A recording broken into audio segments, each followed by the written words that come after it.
আগে এসেছিল জাতীয় মহিলা কমিশন আর দুর্গাপুর মেডিকেল কলেজের ছাত্রীকে গণধর্ষণের অভিযোগে আসছে ওড়িশার মহিলা কমিশন। ওড়িশার মহিলা কমিশনের চেয়ারপারসন শোভনা মহান্তের নেতৃত্বে আসছেন প্রতিনিধিরা। নির্যাতিতার সঙ্গে কথা বলবেন কমিশনের প্রতিনিধিরা। চিকিৎসা এবং তদন্ত ঠিকঠাক হচ্ছে কিনা তাও খতিয়ে দেখবে ওড়িশার মহিলা commission.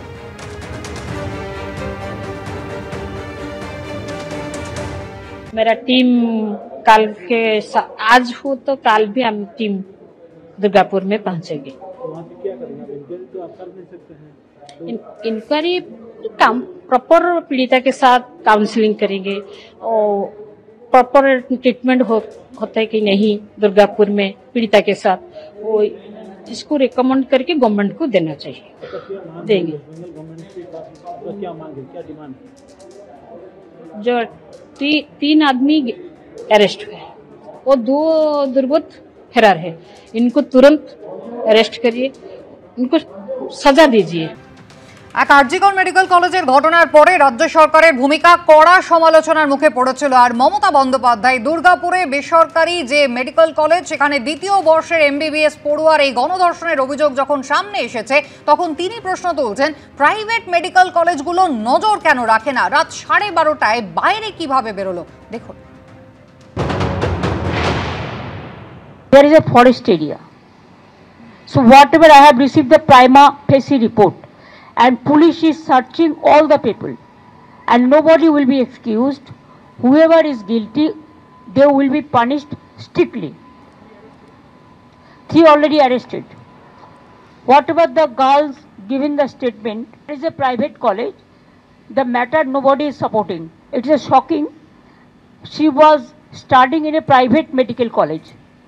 So all the private medical college, whose responsibility? How they came out in the night at 12:30.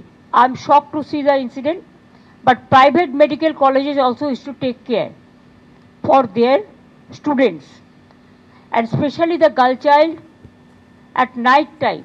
They should not be allowed to come out in the outside. They have to protect themselves also. Police তো বাড়িতে বাড়িতে গিয়ে বসে থাকবে না। বাংলায় আমরা zero tolerable. বিভিন্ন রাজ্যের ছেলেমেয়েরা যেখানে পড়তে আসে এবং তাদেরও আমি অনুরোধ করব রাত্রিবেলা না বেরোতে, কারণ পুলিশ তো জানতে পারে না কে কখন রাত্রিবেলা বেরিয়ে যাচ্ছে। কেউ যদি রাত্রি 12:30টায় বেরিয়ে কোথাও যায়, ঘটনাটা নিন্দনীয়, আমি ঘটনাকে সাপোর্ট করছি না, যে যেখানেই যেতে পারে তার অধিকার, কিন্তু সবার একটা, যারা হস্টেলে থাকে তাদের একটা সিস্টেম আছে। মুখ্যমন্ত্রী প্রাইভেট মেডিকেল কলেজগুলো দায়িত্বের কথা মনে করিয়েছেন। কিভাবে ওই ছাত্রী রাত্রি 12:30টায় বাড়ি থেকে কলেজ থেকে বেরোলো সেই প্রশ্ন তুলেছেন। আর এই নিয়ে রাজ্যের বিরোধী দলনেতা শুভেন্দু অধিকারী কি বলছেন শোনো। তিনি বলছেন মহিলাদের সুরক্ষা মহিলাদেরকে দেখে নিতে হবে। তো উনি পুলিশ মন্ত্রী আছেন কেন? সূর্যাস্তের পরে দোকান, অফিস, আদালত সব বন্ধ করে দিন লকডাউনের মতো, তাহলে মহিলারা বাড়িতেই থাকবেন। উড়িষ্যা, উত্তরপ্রদেশ, আসাম, অন্ধ্রপ্রদেশ এনডিএ রুল স্টেটে ধর্ষকদের জমা নিয়ে খরচ করে দেওয়া হয় 24 থেকে 48 ঘন্টার মধ্যে। বিরোধীরা কিন্তু ইতিমধ্যেই সমালোচনায় সরব। কি বলেছেন সুজন চক্রবর্তী দেখুন। প্রাইভেট মেডিকেল কলেজ হোক আর যাই হোক, তার সিকিউরিটি তো তার চৌহদ্দির মধ্যে, কিন্তু ক্যাম্পাসের বাইরের সিকিউরিটি কি ক্যাম্পাসের কলেজের যারা দায়িত্বশীল তাদের উপর নির্ভর করে? রাজ্যের প্রশাসন ফেল, পারলে মুখ্যমন্ত্রী অপরাধ স্বীকার করুন। জাতীয় মহিলা কমিশনের সদস্য অর্চনা মজুমদার তার বক্তব্য, মুখ্যমন্ত্রী মমতা বন্দ্যোপাধ্যায় রাতে ক্যাম্পাসের বাইরে না বেরোনোর মন্তব্যের সঙ্গে তীব্রভাবে দ্বিমত পোষণ করছে। একবিংশ শতাব্দীতে যখন আমরা লিঙ্গ সাম্যের কথা বলছি, তখন এই ধরনের বক্তব্য রাতের শিফটে কাজ করা মহিলাদের জন্য ডাক্তার, নার্স, আইটি কর্মী এবং অন্যান্যদের মনোবল ভেঙে দেওয়ার মতো। এই মানসিকতা পশ্চিমবঙ্গকে 50 বছর পিছিয়ে দেবে।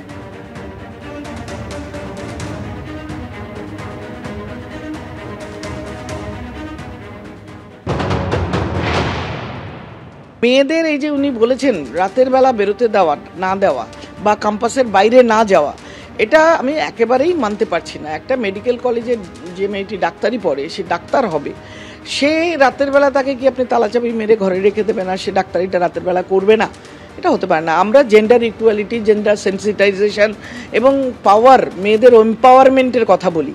আমরা মেয়েদের শিক্ষিত করে সমান কদমে পুরুষের সাথে এগিয়ে চলতে বলি। আমাদের সরকার এবং আমাদের ব্যবস্থার মধ্যে আমরা প্রত্যেকটা মেয়ের পাশে দাঁড়াবার কথা বলি। প্রাইভেট মেডিকেল কলেজের এত ঝাঁ চকচকে ইনফ্রাস্ট্রাকচার, সেখানে রাস্তার মধ্যে 10টা modern camera, rotating camera, AI camera, এইসব যত কিছু বেরিয়েছে, সেগুলো কেন দেওয়া হয়নি? সরকার কেন দেয়নি? সরকারের উল্টো দিকে রাস্তার মিউনিসিপ্যালিটি কেন দেয়নি? মিউনিসিপ্যালিটির বদলে প্রাইভেট হসপিটালের গেটের বাইরে বা ওয়ালে কেন দেওয়া হয়নি? মেয়েদের এই যে হাজারখানেক মেয়ে, ডাক্তার, নার্স, ফ্যাকাল্টি রয়েছে, এদের নিরাপত্তার কথা সরকারের মনে হয়নি। রাত্রিবেলা মহিলারা কেন বাইরে বেরোবেন? প্রাইভেট যে মেডিকেল কলেজ, তাদের উচিত নজর রাখা, তাদের দায়িত্ব এই নজরদারি। পুলিশ তো বাড়ি বাড়ি গিয়ে পাহারা দেবে না। মমতা বন্দ্যোপাধ্যায়ের এই মন্তব্য প্রসঙ্গে মহিলা চিকিৎসকরা তারা কি বলছেন এবার? আমরা আরজি কর আন্দোলনের পরবর্তী সময়েও দেখেছিলাম যে উনি একটা সলিউশন দিয়েছিলেন যে মেয়েরা রাত্রেবেলা বা স্বাস্থ্যকর্মীরা রাত্রেবেলা কোনো ডিউটি করবে না, কিন্তু এটা যে কতটা ইমপ্র্যাকটিক্যাল একটা কথাবার্তা সেটা নিশ্চয়ই আজকের দিনে পরিষ্কার। যদি আজকে মেয়েরা রাত্রেবেলায় না বেরিয়ে, আজকে যদি সিস্টাররা ডিউটিতে না আসতে পারেন, আজকে যদি মহিলা সিকিউরিটি গার্ডরা ডিউটি না করতে পারেন রাত্রেবেলা, আজকে যদি মহিলা ডাক্তাররা রাত্রেবেলা ডিউটি না করেন, তাহলে কি একটাও হসপিটাল চলবে? আর এই নিয়ে তৃণমূলের রাজ্য সাধারণ সম্পাদক কুণাল ঘোষ কি বলেছেন শুনুন। বিরোধীদের না প্রতিবাদটা খুব সিলেক্টিভ প্রতিবাদ। ঘটনাটা অত্যন্ত খারাপ। মুখ্যমন্ত্রী নিন্দা করছে, তৃণমূল কংগ্রেস নিন্দা করছে, পুলিশ কড়া ব্যবস্থা নিচ্ছে। সোনার মেয়ে যারা বক্সার, তাদের দিনের পর দিন শ্লীলতাহানির অভিযোগ, বিজেপির MP ব্রিজভূষণের বিরুদ্ধে কোনো ব্যবস্থা বিজেপি নেয়নি। এইসব কথা বলে লাভ আছে? এটা রাজনৈতিক তরজার জায়গা নয়। মুখ্যমন্ত্রী খুব নির্দিষ্টভাবে বলছেন যে কেউ যে কোনো সময় বেরোতে পারে, কিন্তু যদি প্রাইভেট ইউনিভার্সিটি বা এইসব বিষয়গুলোর হয়, তাদেরও তো একটা সিস্টেম থাকে, যে সেই নিরাপত্তার দিকটাও দেখা উচিত। নির্যাতিতার পরিবার কিন্তু রীতিমতো আতঙ্কিত এবং নির্যাতিতার বাবা তিনি বলছেন যে ঘটনা ঘটে গিয়েছে তারপর আর এ রাজ্যে তিনি মেয়েকে রাখবেন না, তার মেয়েকে খুন করা হতে পারে এই আশঙ্কা করছেন তার বাবা। भी मार भी देंगे, वो हमारा अभी विश्वास टूट गया।